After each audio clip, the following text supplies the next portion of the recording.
Good morning. Good morning. What's going on, everybody? Thank you very much for being here. Appreciate you guys being a part of the show. All right. Make sure my phone is turned off. All right. We're finally here. Finally got here. Not really necessarily the NBA draft. I think I'm more referring to Giannis finally getting traded. It's like the biggest relief in the history of the NBA. Everybody's just happy that it's over. We got a lot to obviously get into today. Today's going to be a busy day. Depending on what happens tonight, maybe I go back on live tonight. I'm not 100% sure. We'll see what happens with the draft and see if Lakers, obviously maybe when this first round is over, I might react to it, but I'm not 100% sure. So I don't want to promise anything and not deliver. Well, why would you mention it then?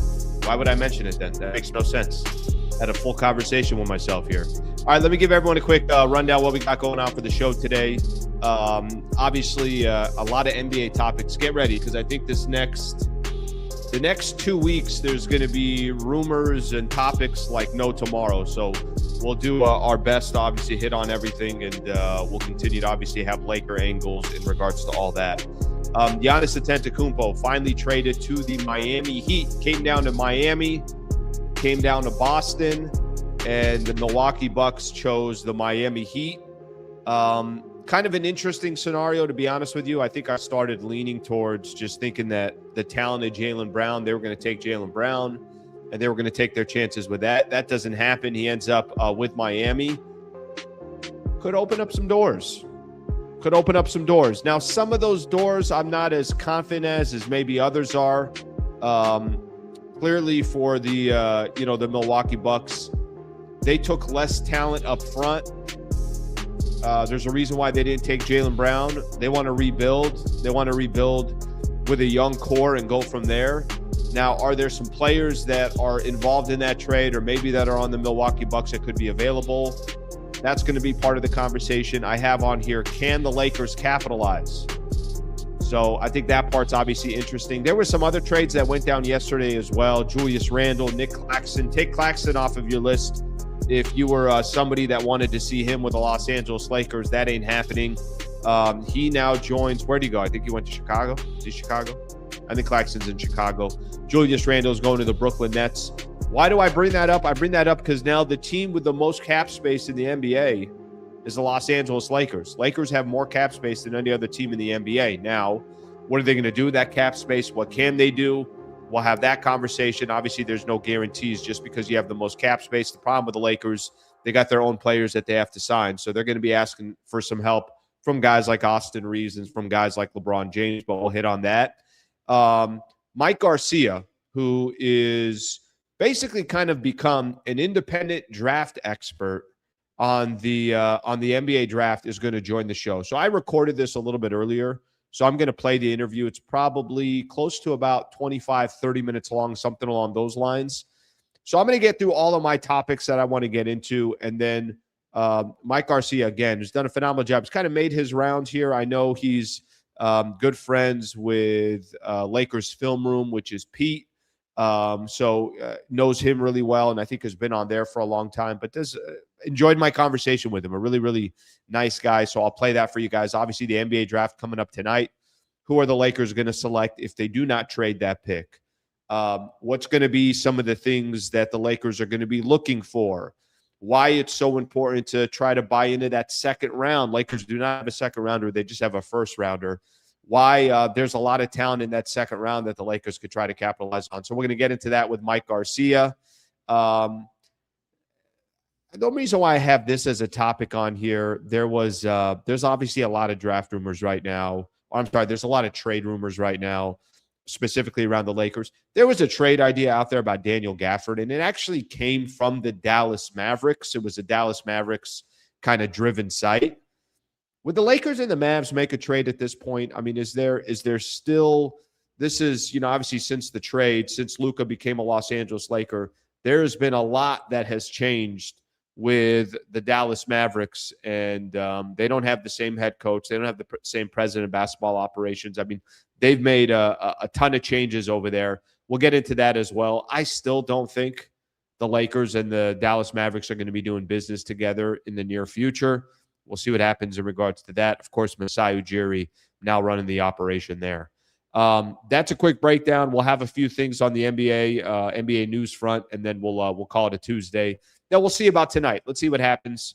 Maybe I do something once the Lakers do make their draft pick. But either way, obviously, I'm back on tomorrow morning at 8 a.m. Thank you for being a part of the show. Let's take a look at a couple of the comments here to start out the show, and then we'll get things started. Let's see what people are saying here. Pelinka not doing ish. History told us that he will re-sign the same losing players. I'm going to make a bet with everybody. All right? I'm going to make a bet with everybody. Impossible that the Lakers just run it back. Impossible. Impossible that Pelinka doesn't do ish this year. It's just impossible. I really do believe that. I just don't think it's possible for that to happen. I could be wrong. Obviously, it could be just the same old Los Angeles Lakers, and it could be the same old conversation that we've had in the past. Of course, could be that. I just think that, yesterday, was it Melissa Rowland, I think, of California Post? She's putting out an article about the pressure. Dan Weike is putting out an article about Luka Doncic and the pressure. Dave McMenamin, trust me, I run into these people at every Lakers game. This is what they do day to day. They cover the NBA, they cover the Lakers. There's some camps out there that's like, hey, you got to deliver for Luka Doncic. So I find it very difficult to believe. And you got new ownership that's in the mix. Again, I think that's the other thing to point at. But I get people's hesitation and their frustration. And if they're going to sit back and they're going to say, Al, I'm not going to believe it until I actually see it, that's okay. I got no issue with that. For me, I think I see the writing on the wall right now. It's impossible for them to just say, yeah, let's just run this thing back. And if I'm wrong on that, then I will sit here and I'll take the L on that. But that one's tough to believe. Thank God this Giannis BS is over. Giannis was never in the plan. No, Giannis was never obviously going to get to the Lakers. I think it was more just obviously the paying attention to him finally getting traded somewhere. Thank God Pelinka didn't do something stupid to try to get Giannis. Giannis in Miami is going to be fun. Front office threw up a brick on the Giannis trade. Now they're getting boxed out on peripheral deals. No options but to pay Braun and run it back. No Claxton. Now no Khalil Ware. That's not 100%, even though if I'm Milwaukee, I ain't giving up Khalil Ware. All right, let's get the show started. Thank you very much for being here. By the way, these comments give me a good idea of how people feel on this Tuesday morning. Not a lot of optimism from Laker fans. That's all good. I like I said, I'm not here to try to convince you of anything. I'm here to just give you predominantly my opinion and share some news with you guys. But I understand some of the pessimism when it comes to the Lake Show. Giannis finally traded to the Miami Heat. So deal reached between the Bucks and the Heat.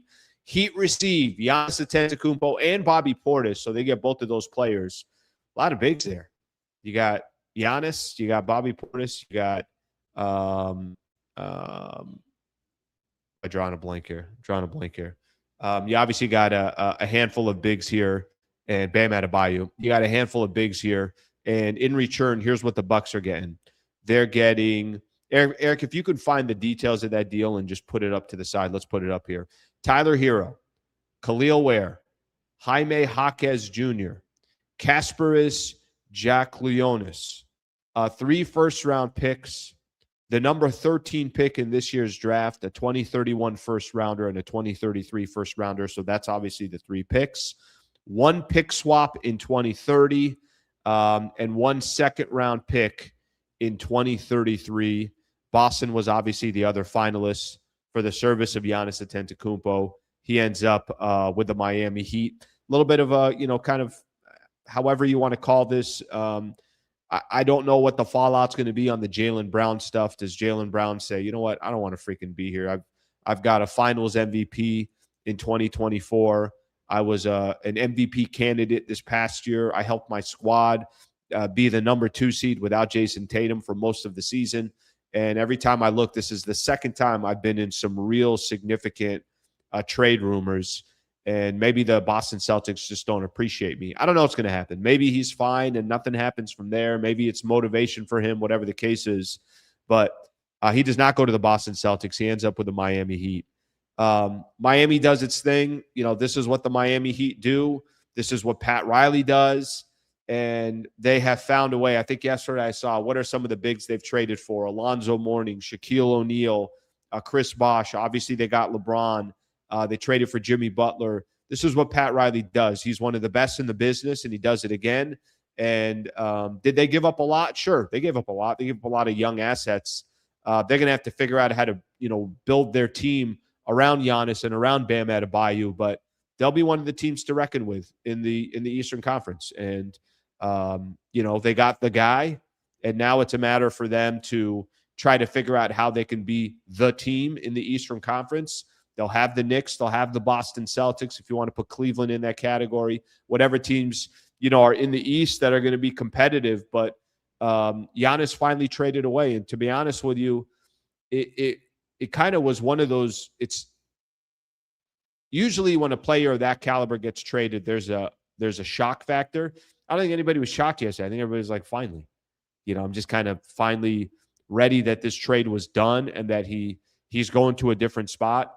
And, I think the Milwaukee Bucks have felt like they got a pretty good amount of assets. And I was always one saying that they should have done this a year ago, but it still felt like they got, obviously a ton of assets, and we'll see how they rebuild from here. But that's the details of the trade. And finally, Giannis Antetokounmpo is gone. He's out of Miami. And I think the bigger thing for me, and I think the bigger thing for probably a lot of Laker fans that are on the channel this morning, is business can now be conducted again in a way that it wasn't able to be conducted because this was such a critical piece. You had to kind of get this one out of the way, and now everything else can start. And the trickle-down effect, and the NBA draft today, there's a little bit more clarity. And there was ownership group of the Bucks 2 weeks ago that was like, look, either this dude's basically staying with us or he's going to get traded before the draft. We got to have some clarity one way or the other, and we got that clarity. Now, I want to play something for everybody here, and this is Shams on Get Up, because I think the thing that most Laker fans will be interested in, and even other NBA fans out there, the question around the Lakers was always going to be, once this trade went down, there was going to be some questions of, is there a way other teams can get involved? Is there a way that the Lakers can look at, the Milwaukee Bucks? Do the Bucks want to keep Khalil Ware? Do they want to keep Jaime Jaquez Jr.? Do they just want more draft capital? How much of a rebuild are they really looking for? I want you to take a listen here to Shams Charania on Get Up this morning talking about that exact situation. And both Milwaukee and Miami will keep this deal alive and open until July 6th. A lot because of salary purposes, because that's the earliest that they can execute it. But this gives both sides the opportunity to see, can this deal expand in ways to help either team moving forward? Milwaukee likes the pieces that they got. They want to keep those pieces. My understanding is that, there's value for all the players that they've received. Tyler Hero, Khalil Ware, Jaime Jaquez, as well as Kaspers Giacchionis. They know that they can flip those guys probably for at least one first-round pick each. But they targeted these players. They wanted these players. Now, as they move forward with cost-controlled, rookie-scale contract players, that's why they chose this deal over a player like Jaylen Brown and that deal in Boston. All right, so that gives you just kind of a quick idea there, because like I said, I think there's a lot of people that are going to ask the question of, hey, is this going to yield some opportunity for – the big name for me, I look at this trade. I look at Khalil Ware. That's the name for me that if there was a world where the Lakers could try to take advantage, or do the Milwaukee Bucks start looking at it? I think the Bucks signaled something by not going out there and trading for Jaylen Brown. Jaylen Brown's a legit player. You guys know my thoughts on Jaylen Brown. I think the dude's a freaking stud. I think one of the best two-way players in the league. All right, maybe he's not top 5, but he ain't out of the top 10. And if they're not going out there to trade for a guy like Jaylen Brown, they are indicating we want to rebuild. They are indicating, let's just kind of tear this thing down and let's properly rebuild. Let's not be stuck in the middle, because I think, obviously by signing, hypothetically, if they took Jaylen Brown, maybe they're the 5th best team in the Eastern Conference or the 6th best team. I'm making up numbers, right? Whatever they would have been. Maybe they're the 4th, but they're not good enough to win a championship, and they're not bad enough to where they can really properly rebuild. Here's the issue, in my opinion. Let's just kind of use as an example. Um, will the Milwaukee Bucks be looking at Khalil Ware and saying, hey, let's get off of this young player that is probably under some good cost control right now and can help us rebuild? Let's get off of that. Or are they going to say, let's get the hell off of Miles Turner's contract, right? Like, I think if you look at the Milwaukee Bucks roster, and I'm sure they got rid of Bobby Portis, part of that also was like, let's shed some salary. What are we going to have Bobby Portis for?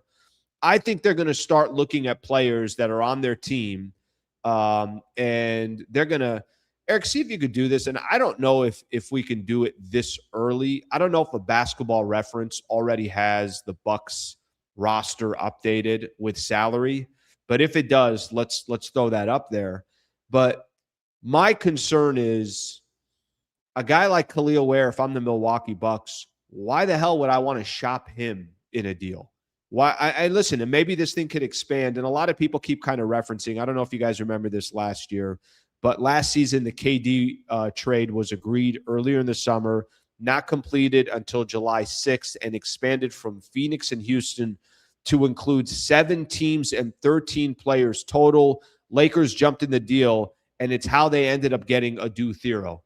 Obviously in context of everything, that's how they ended up getting Adu Thero.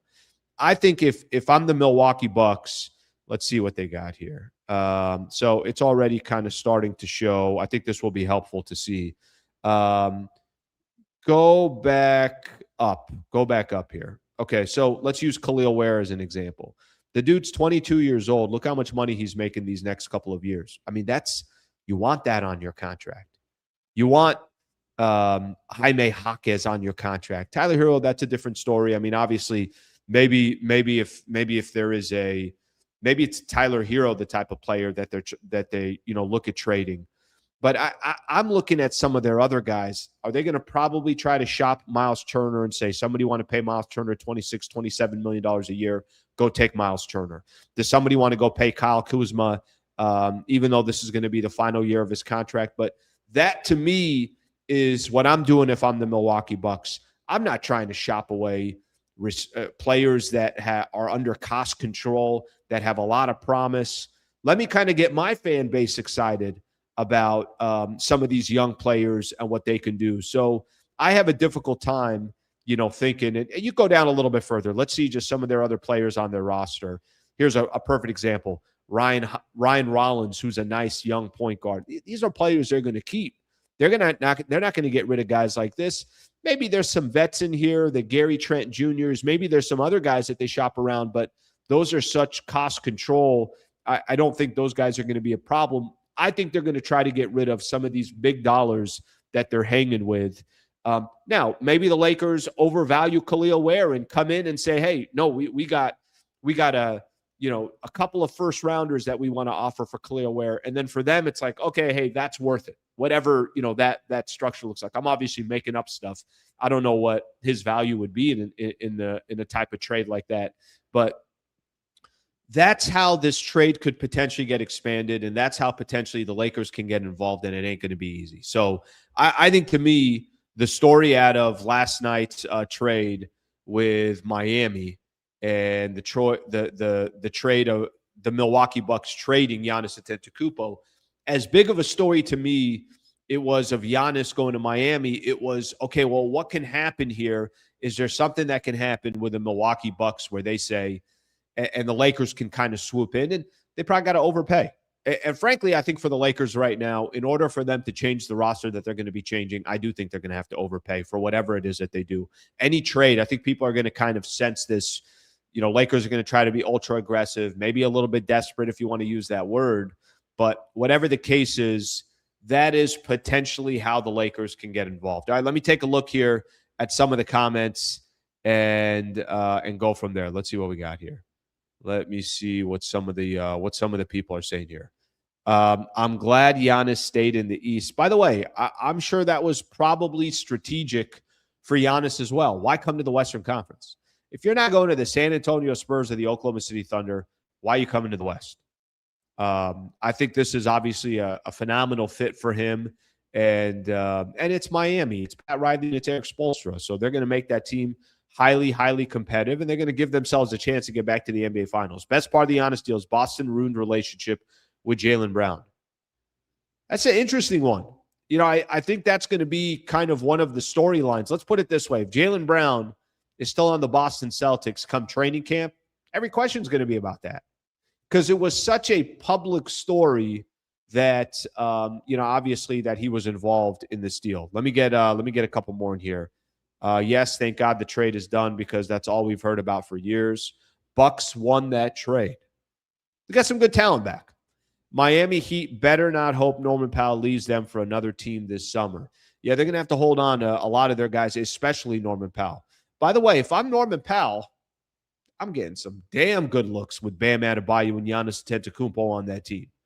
Now, what they need is they need more of a facilitator, somebody that's, more of a point guard type of role. But if I'm Norman Powell, sheesh, there's going to be so much attention on those two bigs down there. And then, Bobby Portis, whatever his role is. And that team ain't perfect by any stretch of the imagination. But for Miami, it's Tuesday, June 23rd, and they got Giannis. So they got time to obviously put together the type of roster that they're trying to put together. Let's get a couple more in here. I'm writing on the writing on the wall is that the Lakers could end up losing both Luka and LeBron next year.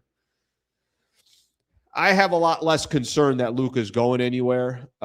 If they don't, I don't think they lose LeBron next year. I think LeBron either finally retires or something along those lines. Lakers gained leverage last night on the Reaves deal, right? Cap space teams made moves in those trades. That's a phenomenal transition here. By the way, just a reminder, I recorded an interview a little bit earlier on the NBA draft, and I did it with Mike Garcia.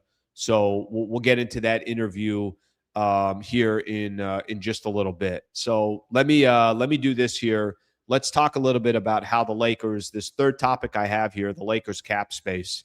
Let's talk a little bit how the cap space, one of the deals that happened yesterday, how it ended up making the Lakers, putting them in a kind of an interesting position. And I think there is a little bit of, what do I call it here? Maybe a little bit of leverage that went the Lakers' way in regards to that. So yesterday, I'm at the gym and I'm, I'm pumping iron, man. I mean, people are gathering around and they're like, look at this guy. I mean, working on his chest, and I got 4 plates on each side. I mean, it's just, you guys know how I do at the gym, right? Sweating profusely. While that's all going on, Eric sends me a text and he's like, all right, take a look at this. Trade goes down. Nic Claxton off the board for the Lakers. By the way, if I'm going to be honest, and I'm not going to make any big deal about Nic Claxton. I don't think Nic Claxton was your long-term center anyway, so I'm not overly concerned about that or worried about that at all. I think there's some players, I think like I said, Khalil Ware, I think would be an interesting young player if they got him. If the Lakers were able to go out and get, any of those, the Gaffords of the world that already played with Luka Doncic or Walker Kessler's situation. Like there's other centers out there where I'm like, hey, maybe this could be more of a long-term fit. Nic Claxton to me wasn't going to be the big change here. But we saw this deal go down, and I'm not here to break down this exact deal, but I will at least tell you how it has a little bit of an effect from a Laker perspective. So Nets send Nic Claxton to the Chicago Bulls. The Timberwolves send Julius Randle and the number 28 pick of the draft to the Brooklyn Nets. By the way, something about this is very interesting for the Minnesota Timberwolves. I don't think they got better yesterday, right? And again, I don't think Julius Randle was going to go take them to the promised land, but Julius Randle was a nice player for them. And I know why they're doing this. They're trying to, it's more of a salary dump for them so they can re-sign Ayo Dosunmu. And I know it's more for those reasons, but kind of if I'm Anthony Edwards, am I crazy about that deal? I don't know. Anyways, we'll leave that. We'll put that to the side here for a quick second. But the story that started making its circles and making a little bit of noise, let's put up Keith Smith's tweet from yesterday, where it kind of has a little bit, if I'm right here, I think his tweet had a little bit of structure here in regards to the projected cap space here. So I want you guys to look at this. Here's what that trade did for the Lakers, and Lakers obviously were not involved in the trade. Lakers expected to have the most cap space now after the Randle and the Claxton deal. Here's Keith Smith projects the Lakers have the most cap space. Lakers, $52.1 million. The Nets, $36.1 million. The Chicago Bulls, $32.5 million. So Lakers projection includes Austin Reaves' cap hold and DeAndre Ayton's player option. So let's leave that up there here for a quick second. What does this mean? It means, from my look at it, is the Brooklyn Nets and the Chicago Bulls, they were the two teams with the most cap space going into the summer. Well, you can eat into your cap space by signing a free agent, or you could eat into your cap space by trading for, a player that then comes into, your Nic Claxton. His contract's going to go into the Bulls contract or into their salary cap, and Julius Randle, his contract's going to go into the Nets salary cap. Lakers now have $52 million in cap space. Now, I think it's great that they have the flexibility. What does it mean? I mean, they're going to spend obviously a lot of time trying to re-sign their own players. So there's going to clearly be thoughts on this in regards to what the Lakers do from here. However, the one thing that I will point out, I do think it's interesting because there's been a handful of teams, including the Detroit Pistons, which is not on the list. I remember Bobby Marks saying something that I think is important to make mention of. I remember Bobby Marks saying, look, if teams really want to go for Austin Reaves, they could create cap space. And he mentioned the Detroit Pistons. So it's not like that's it. The Lakers have Austin Reaves. They have all the leverage in the world. But I do think this is interesting because both of those teams have been linked to Austin Reaves. And I think at one point, the Nets specifically were linked as wanting to offer Austin Reaves a 4-year, $179 million contract. Did they get through his agent, or did they get some more information out there that, hey, at the end of the day, you could do whatever you want, but Austin Reaves is probably going to most likely sign with the Lakers. Maybe there's some deterrence because of some of the hype that, or some of the momentum that everybody just feels like Reaves is going to come back to the Lakers. But I do think that makes it interesting. And maybe there's a world where the front office for the Los Angeles Lakers, even if it's 5%, 10%, 15%, 20% more leverage on Austin Reaves, I think would be helpful, because I think a lot of Laker fans right now are worried about the type of money that Austin Reaves is going to end up getting once the dust settles. All right, let me take a look at some of these comments here. We could take down that tweet and we'll read a few of these comments and then we'll go from there. All right, let's see what we have here. What are the people saying? It might be higher if Ayton opts out. The one thing that I think is thrown me off here, I'm going to just give my own personal opinion. Isn't Ayton worth more than $8 million? Like I've heard everybody kind of everywhere. I forget who was it that said that he was worth like $19 million. I'm like, okay, he's definitely not worth $19 million. But is anybody shocked here if DeAndre Ayton signed a 2-year, $25 million deal somewhere else? Maybe 2 years, 30 is too much, but that's also not crazy in today's NBA. So Ayton here has this player contract worth $8 and some change. Is he not worth more than $8+ million value-wise in the NBA for another team, either as a backup center or maybe just a center that somebody's bringing in to kill some minutes, to buy some minutes? I mean, I have a difficult time thinking that, obviously that he doesn't have more value than that. Let's get a couple more. Rob, stop with the BS and go pay for Kessler. All right, let's get another one here. Do you really believe we'll be aggressive? Rob then waits for the perfect trade, and we are still beholden to LeBron. Let's see what we got here. Bam and Giannis, best front court in the league. Yeah, it's going to be a pretty damn good front court. And Bam has a little bit of that ability to kind of not have to just stay around the basket. He could kind of come a little bit away from the basket, but both of those guys, elite defenders too. Ayton is hot garbage. I knew he wouldn't work out. I think he worked out. He was $8 million. What was the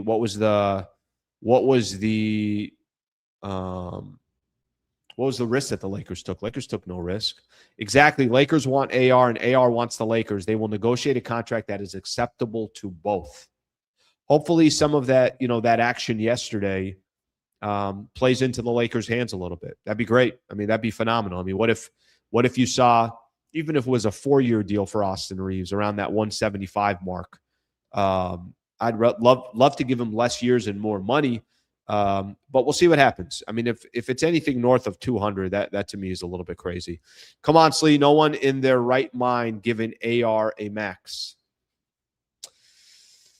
No, I think there's some teams out there that were giving him the 4-year. Let's just put it this way. That 4-year 160 range he can get from a squad. He can. And that's 40 a year. So, again, a lot of these teams too, a lot of them are doing this not necessarily just for the player, but also for the asset. I mean, obviously, if you're paying that type of money, you're getting the asset, or you're getting the player as well. That player has obviously got to be very important to you and your organization. Okay, it was John Hollinger that had him valued at $19.3 million. That's the DeAndre Ayton. So thank you, Eric, for that one. Okay, so here's what we'll do here. This one's going to be a little bit different because I don't typically do it this way, but we're going to do it anyways. I got a NBA draft preview with Mike Garcia. So the Lakers obviously have the number 25 pick tonight. Mike Garcia, who's done this whole thing on his own. He's got a Substack. He's independent. I know he's on Lakers Film Room. I think, Eric, you mentioned he was with Jovan last week, so he's kind of made his rounds a little bit here. Done a phenomenal job covering the NBA, and specifically a Laker guy wants to, obviously cover the Lakers. So here's what I'm going to do. I'm going to play the interview. It's about a half hour long, just recorded it. So, obviously all this is fresh.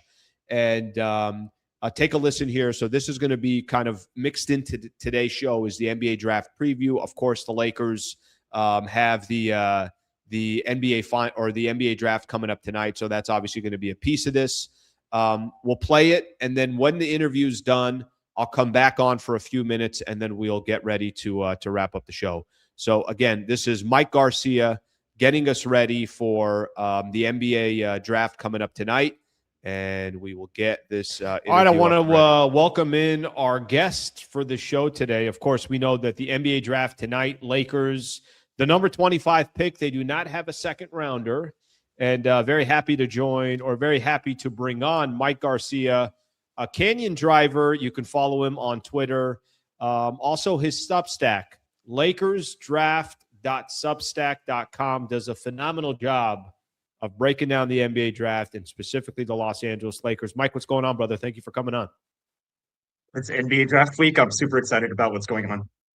All right, let me start off with this. Give for those in just a quick nutshell here, and you are making your rounds, and this is something that you've been doing for a long time. What the heck happened here? What got you into the Lakers draft and NBA draft? And now you got, I find you obviously in a lot of different places, but you've done a phenomenal job predicting some drafts for the Los Angeles Lakers. Can you give us a little bit of background, and then we'll get into the draft coming up tonight? Sure. It started when the Lakers were winning championships around the 2000s with Kobe and Shaq. And I just paid attention to those drafts during those championship years and was kind of wondering why certain players didn't work out, or they didn't have long-term depth, or they weren't rotation pieces for that championship team. I always kind of felt like, the championship window could probably be extended if they got Carlos Boozer in the second round, or maybe Tayshaun Prince in a late first, or whatever it might be. So that started the whole idea of what does a good player look like. And look, this is barely YouTube time. There's no stats to really go off of or anything like that. So I'm just kind of watching what I can with college basketball and then saying, this player is good. He could do this. Fast forward X amount of time, and then I start talking about, back in 05 or so, I started thinking, well, maybe Danny Granger should be a great player because he was like an 16 or 18-point player, 7 rebounds, 5 assists, 2.5 steals, 1 block player. Yeah, New Mexico State. Okay, yeah. Yep. And then he was shooting 40% behind the arc. And then I would look at the mock drafts back then, what limited they were. And I'm wondering, why is this guy Hmm. not lottery? If you're putting up these kinds of numbers, there's something up. And I try to look for what it is. And it's like, well, he's pretty athletic. He's not the most athletic guy. He's wing sized, so he's doing really well, but he keeps getting, mocked generally to the 17th pick. I think he should be lottery. Just put him in a lottery spot, right? And back then, the Lakers weren't taking a lot of risks with the NBA draft as well. It was a lot of upperclassmen. Hmm. And I was thinking to myself, well, here's this Andrew Bynum guy who just happens to have all the physical tools. And maybe they should just take a risk, because if these upperclassmen aren't working out, well, maybe take someone into the program earlier and then develop them and see how it works with the franchise. And then turns out it eventually worked out. He got a ring, right? And then, fast forward 10 years later, I'm looking at the Lakers rebuild around 2014, 15, 16. I'm writing for Fansided, and we would talk about the draft back then. I remember I wanted Julius Randle, and Marcus Smart was also on the board. And I'm thinking, well, you kind of need a guy Didn't that Smart go first and then Randall? that is true, right? Yep. But in my mind, I'm thinking, but the Lakers need more of a pillar of a franchise and not a high quality role player. And it's kind of interesting to see how the careers kind of worked out, because it seems that every place that Randall has been, like he was once a number one guy for the Knicks, or he is a number three guy for Minnesota, right? Yeah. And Marcus Smart is more of a, fourth or fifth guy on offense, but the all defensive thing, you could kind of see it. It looked really obvious. Player, right? Sure. Intangibles. Yep. So there was one year where I wanted Jason Tatum over Lonzo Ball, and it was really controversial.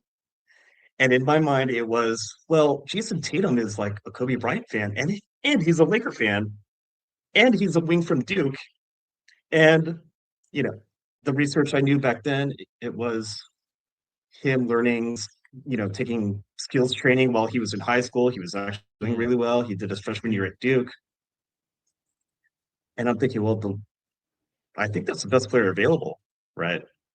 And Lonzo Ball had a tremendous year at UCLA. They were so fantastic to watch. I couldn't even deny how great they looked.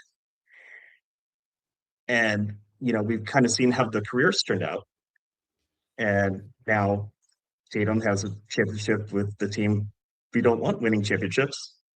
And then push all the way up until now, where I'm looking at second round undrafted guys. And then I happen to really want Austin Reaves. I tweeted about it really quick. And then we've seen his development arc as a player overall.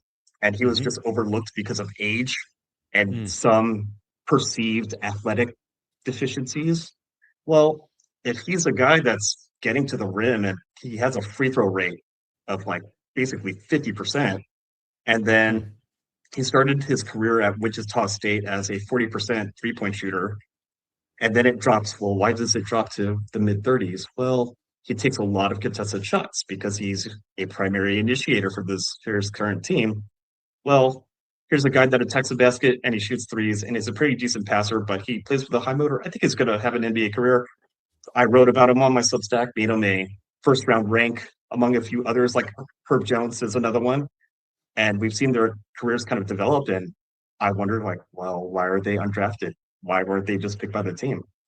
So let's move this all the way up until last year. Last year, the Lakers bought a second-round pick, and I had two guys in mind, and Adu Thiero and Maxime Reynaud.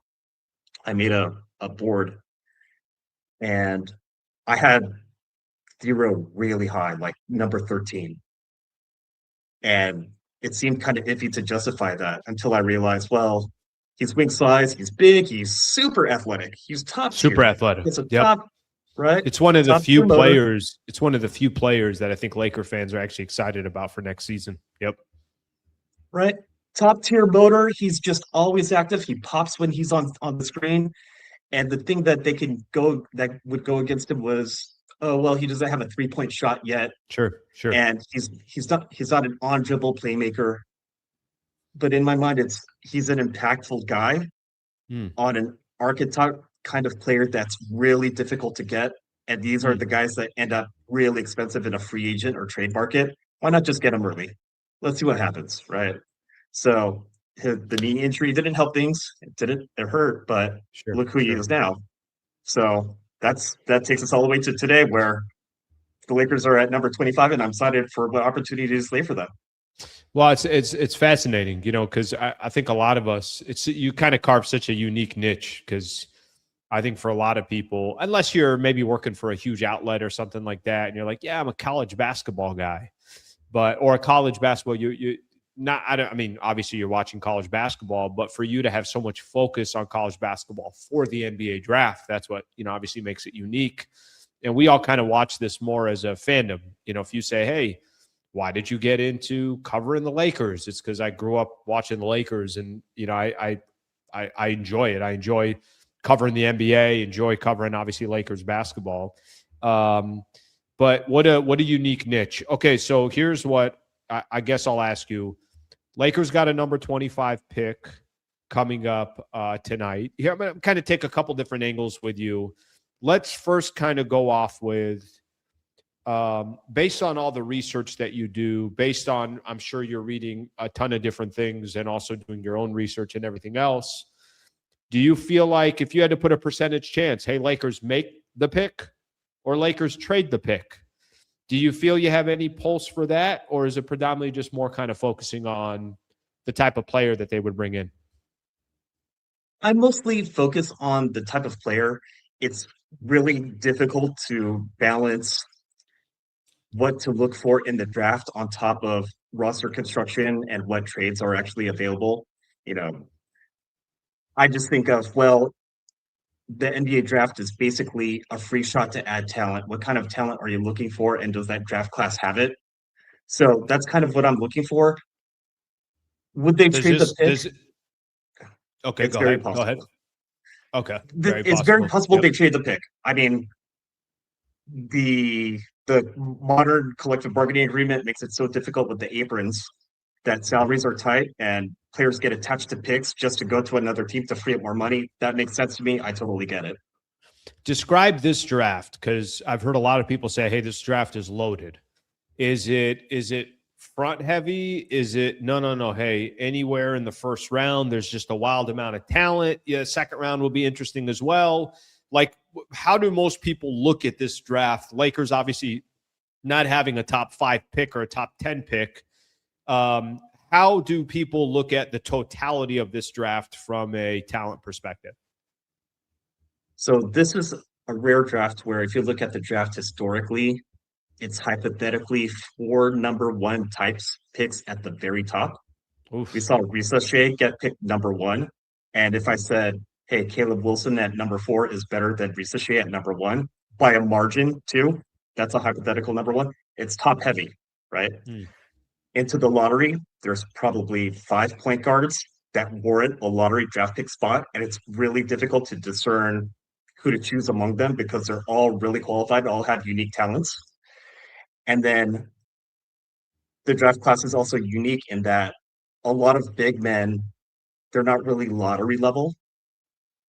There's maybe an exception to 1 or 2.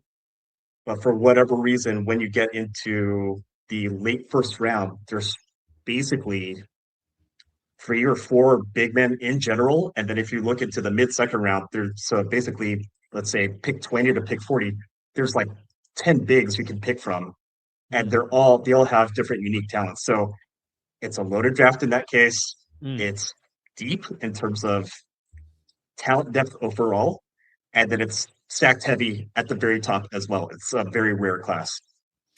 Okay, so Lakers sit with the number 25 pick. So as we sit here today, kind of give me your gauge of what you think they'll be looking for, what you think makes sense. I'm sure you're not saying, hey, there's one player and that's the only player. Of course not, right? Guys, teams can take them before. Maybe some guys drop that you don't know drop, and it's like, wow, we thought this guy was going to go 20, fell to 25, and they act on it.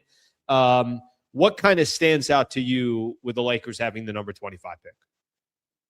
So at the 25 pick in general, I think if they stay put and if things work out in a kind of predictable way, they should be able to find a rotation level player at that pick. When I say rotation level player, I mean someone who could play 1 to 2 shifts a game, even as a rookie. It's a lot of upperclassmen at that pick in general, but it's not just any upperclassmen. They happen to have NBA strength, or they show a certain level of basketball IQ and feel where they can be productive on the floor, and not just on one end, on both ends of the floor. That's a deep draft in general, and usually it's just one guy at 25 on a typical draft. This time around, it's more like 2 to 4. There might be more into the second round, but it's special in that kind of way. Also, there have been a few that I've heard recently, whether it's ESPN or whatever other media sources, that certain players might drop down to the number 25 pick. And I'm kind of looking for the reason why. When I made my board, it's, Ibuka Okori I have as a top 10 pick. And yet I read mock drafts where he slips to 25, and I'm wondering why. Well, there's 5 guys already in the lottery of similar talent that might be perceived just a little bit better. And then the next point guard is like, well, all these teams took point guards. We don't need to see point guards for a while. Okay, he's going to be at 25, right? There's another player, Jaden Quaintance, who's 18 years old. He turns 19 next month. He played just a handful of games during his second year of college because he had a torn ACL. But during his freshman year, he was a really athletic. Arizona State as a freshman. And then I believe he played for Kentucky as a sophomore. Sorry, the schools are kind of fuzzy to me from keeping track of all these guys. Sure. But he's a defensive dominant kind of center for someone that's 6'9" without shoes with 7'5" arms. His reach is 9'1" as an 18-year-old. So it's like, oh, requisite NBA size. And what I like about him is he's not just someone that sits in the paint and blocks shots. He switches onto point guards and wings and not only mirrors their moves defensively to keep up and stay in front of them, but also he plays like a cat and mouse game with the point guard out of pick and roll, where he'll stab at the basketball to keep the point guard on their heels a little bit. Usually a point guard is how the play goes, and he doesn't really do that. He stabs at the ball, he changes his position, he's constantly in front, and he can actually harass a point guard a little bit. And in terms of defensive pressure, that makes him very unique. To me, that is a lottery level kind of player. And if he falls to number 25 because of his injury and how it's actually going, well, I don't have any news on the medical records, but if he's projected to get well and play to even 90%, 100% within a year, that's a steal pick. So that's how I thought of it with Thiero last year. His knee was hurt. The Lakers basically waited a year. He didn't get too much playing time during the regular season, but we've seen the flashes of his ability, and he's kind of proven himself as an explosive player on both ends of the floor. How common is it? I think the Lakers are in such a unique spot, and I got a couple follow-up questions to some of the players that you mentioned. How common is it, you think, based off of your experience and watching the draft and everything else, where first-year players can have impact? And I say that because the Lakers' position is very unique. I think they definitely need to get younger. They definitely need to, they need to get more athletic, all that stuff. Like there's Adu Thiero is a great example, but Adu Thiero is also super young, right? So you're not on a team that's trying to, you're not the, I don't know, you can pick a team in the NBA that's not necessarily, you can say the Dallas Mavericks, and it's like, okay, they don't really have expectations right now. Let a younger guy properly develop. But then you're also watching teams out there who have Carter Bryant on the San Antonio Spurs. There's the Boston Celtics are constantly playing. Like there's teams out there that are also competitive and are using some of their young guys. How common is that? How unusual is that? I think it's really dependent on the infrastructure of the entire team overall. I think that really stands out. If the team culture overall says, hey, this is the culture we set by our veterans and from our front office. And what we do is we play defense a certain way. We play with physicality and we play hard in the minutes that we get. Well, as soon as a rookie kind of adopts those ideas and implements that into their game, they're getting playing time during their rookie year. And no rookie is expected to be, even a positive or neutral defender. They're all negative. They all have to adapt to that NBA physicality and the officiating overall. But even if you're a slight negative, that's a big benefit because not every lineup is going to be neutral. Not every lineup is going to be super overwhelmingly positive. But if you're on the bench, or if you come off the bench and then you just bleed points very slowly, say you bleed 4 points in 8 minutes, like, well, my starter just rested 8 minutes. We're good, you know? So it's not really common, but it is possible to still find players that can still have that impact, even when the culture isn't as established. Got you. You know, one example of that would be most people look for, NBA size and let's say experience. But what it really boils down to is what are you getting out of the experience? Are you a physical player? Do you have one redeeming skill that you can get by on most defenses? If they take that away, can you still contribute on the defensive end? Can you rebound?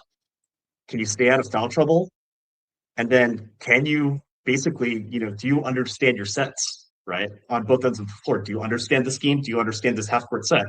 If you do those 5 things and the established teams with the great cultures, their rookies basically do those things, you can find an immediate impact player. And I'm confident for what I've developed and learned throughout all this time that I can find at least one at number 25 for the Lakers. Well, I'll tell you this. I think actually it says a lot about your organization. And I think this goes for good businesses, good companies. Their youngsters are not wasted. Their youngsters are a big part of their development process and what eventually is going to be their future. And there is this proper curve. I really believe that, in any sport, in any business, it's like they treat those students that just graduated from college. That's like gold to them because in 5 years, those people can be real producers for the company. And that's, I think, the same thing when it comes to, obviously the NBA draft. And frankly, the Lakers aren't good at it. They haven't been good at it. Now, don't get me wrong. You could say, well, look at Alex Caruso. You could say, look at, obviously Austin Reaves. There are some players, don't get me wrong, that can come out and can shine. But it has not. I think it's been one of the franchise's weaknesses. Now, I do think that with new ownership, I don't think it will be one of their weaknesses. I think over time, I think it will be valued more and more. Obviously, if you want to have just kind of sustained success. Mike, let me ask you this. So if you had to if you had to predict who the Lakers are drafting at number 25 tomorrow, who would you say that if that player is there, you think they're taking it? Is it Jaden Quitnance that you mentioned? My hope is if Quayton slips that far, yeah. If he has good medicals, I can't imagine a good team passing him up. Got you. Right. So is it more likely he's not available? That's my guess. I'm trying to think of. Well, there are other smart teams that are in the draft, and they're just looking for talent as well, right? Mm-hmm. So if the medicals pass, why should we let him slip? Let's just take him. There he goes, right?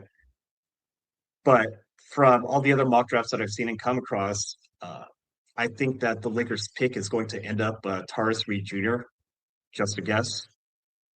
The Lakers do need a center. They do need physicality in general. Mm-hmm. Mm-hmm. They do need a guy that has played in more complicated schemes on the offensive and defensive end. Connecticut is kind of known for that. They need a guy that's familiar with different pick and roll coverages and can protect the paint a little bit. True. They need a guy that can set screens and maybe pass out of a hub situation. That would open up some flexibility for Coach Redick and even Luka as a pressure release. That matters.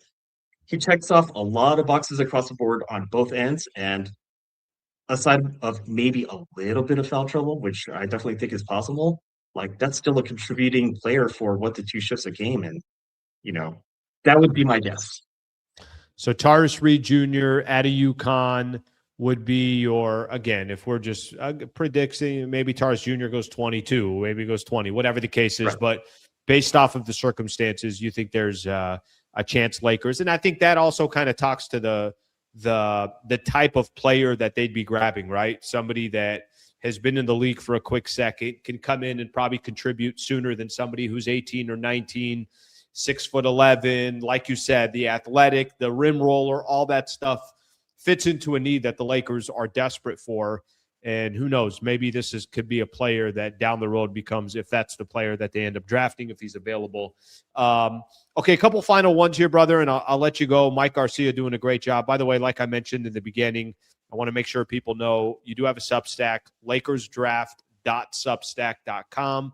Go there, support Mike, obviously doing a great job and rolling up his sleeves for the love of the game. It sounds like you just enjoy doing this and you're making it happen. So I'm happy for you that you're making the rounds here and hitting a lot of different circles on the pods.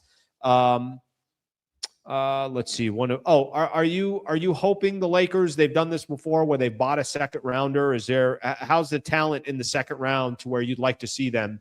I'll give you an example, and I know you know this better than anybody else, but watching a guy like AJ Mitchell, who went number 38 in the second round, slice and dice the Lakers in that, obviously in that entire second round matchup. Obviously there's talent everywhere. So how deep is the second round, and how much are you hoping for that the Lakers are around or that they get involved in the second round? So when I look at the draft in general, I think the drop off happens around pick number 33 or 34.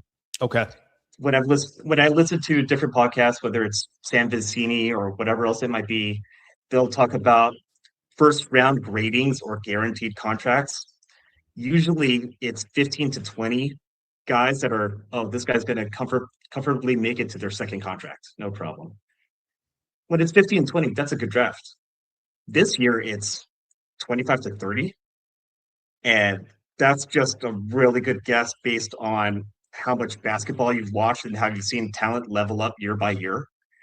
And even when I look at pick number 32, 33, 34, it's like, this guy's a first rounder in another draft that's just a stack class. If they buy a pick into the mid 40s, let's say, there's just a lot of setters, even still.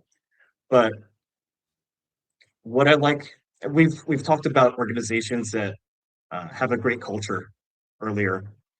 And one of the things that I think that they're going to take advantage of is second round picks and players on two-way contracts eating up playing time during the regular season. And I think it's an opportunity for basically every team to actually do, because, the NIL has already affected college players. Players are staying a little bit longer. So now you have a lot of upperclassmen into that second round. And now it's, hey, can we get this upperclassman to play a shift or two a game? Because if they're stealing minutes as a basically 13th or 14th man coming off the G League team, and they do it for 20 games out of a season because that's super helpful, then that's a steal. Two-way contracts don't count against the cap. And, you mentioned about, teams having their young players play during the regular season. I think that's a good way to kind of keep them on their toes and keep them engaged. It's like, I'm playing a game in November. I thought I was going to sit this game. I got to play now because this is real, right? This isn't, I sat all the way up until February, and it's kind of like a little bit of a lull of the season before All-Star break or something. And then now they get playing time. It's like, okay. No, it's November. We're at the start of the season. We need to start off well. You're getting some minutes. Play well. And it keeps everybody on their toes. So when it goes into the second round, yes, it's an opportunity for the Lakers to improve. Yes, there is talent there. There's a lot. I've tweeted like a lot of names. There's a lot to go through.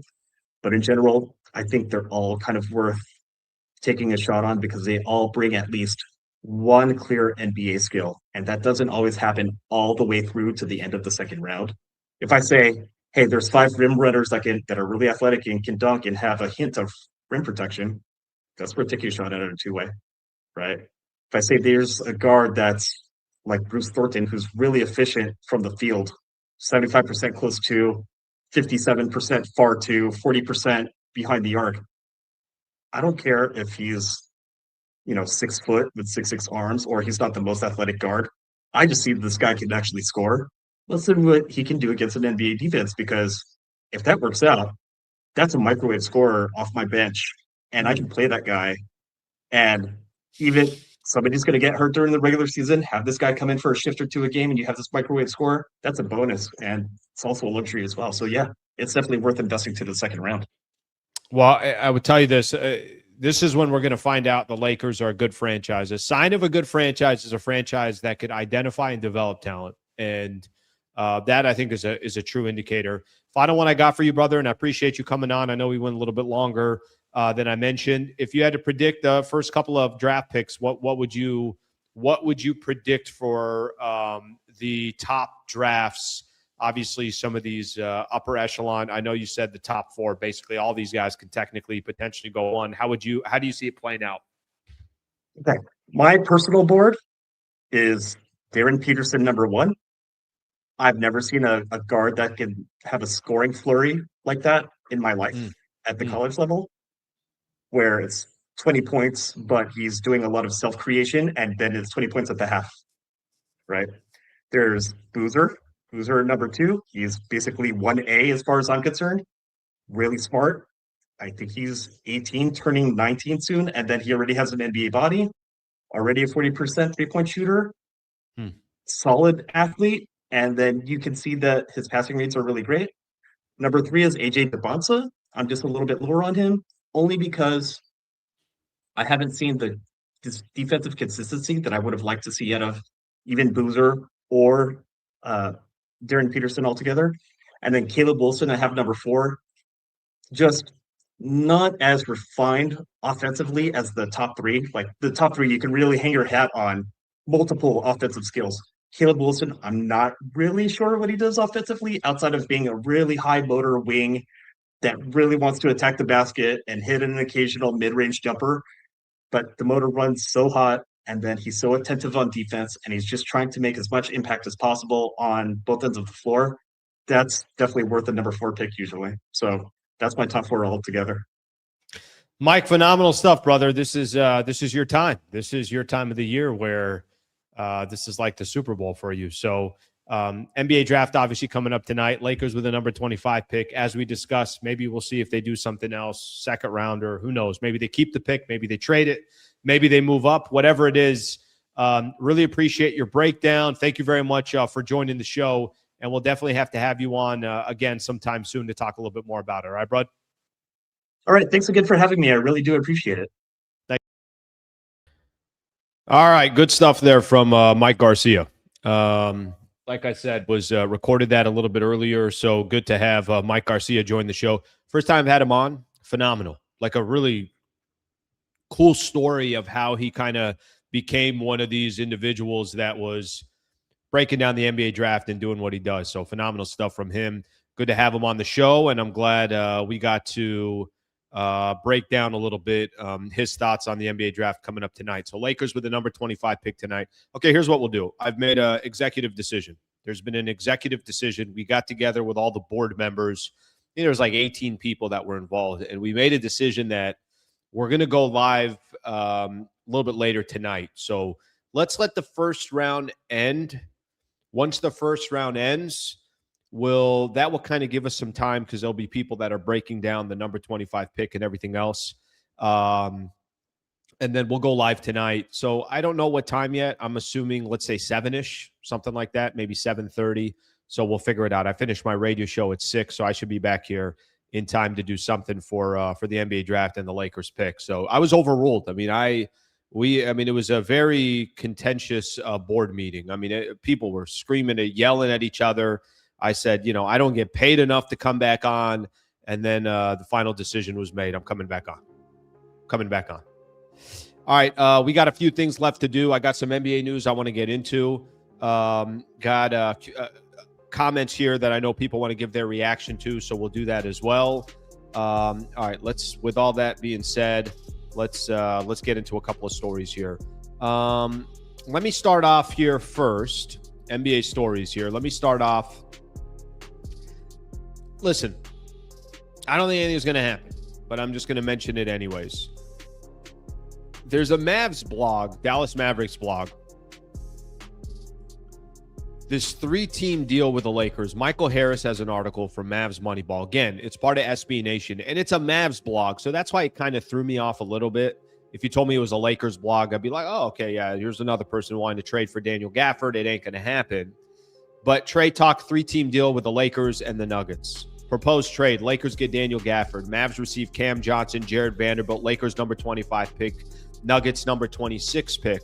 Nuggets receive Caleb Martin, Dalton Connect, Mavs number 30, and a number 48 pick. And you would probably say, why the hell would the Denver Nuggets just get rid of talent like that?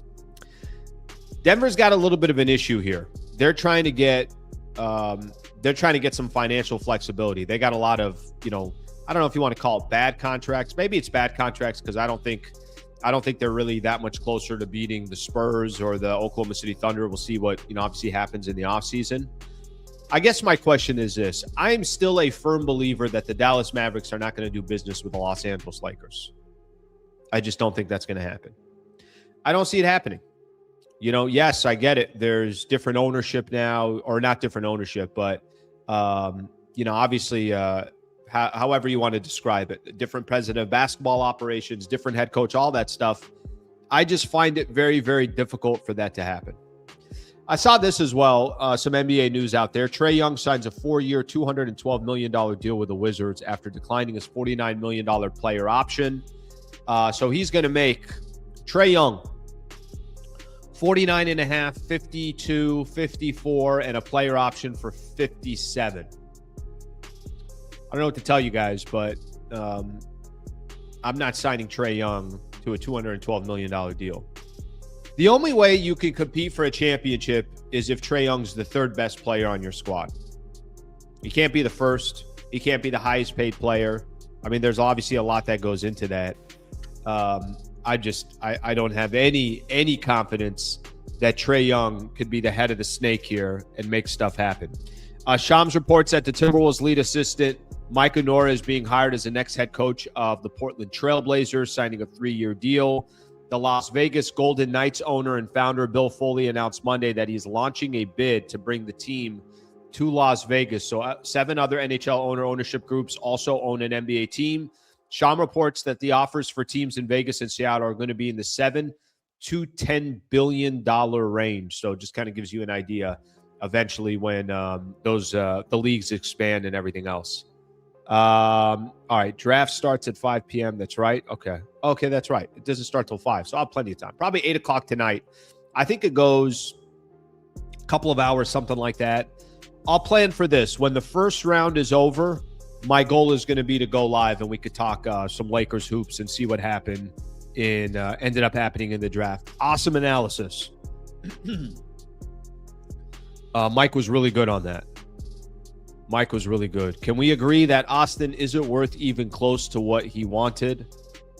Kind of hope the Celtics trade him because they're dragging his name when he was low-key an MVP candidate this season. Oh, Jaylen Brown. If we're talking Jaylen Brown, Jaylen Brown's phenomenal.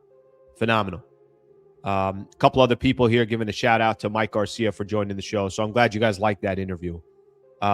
Member for 15 months, B-Lad. Thank you for being a member, brother. Go Lake Show. Lakers franchise needs to get the old Lakers regime out in order to be successful. Well, the biggest thing that needed to happen, I think, happened by getting a different ownership group in. And I think an ownership group with some deep pockets that obviously are having a tremendous amount of success in baseball. All right, my people, that's all we got for today. I appreciate it. Fun show today.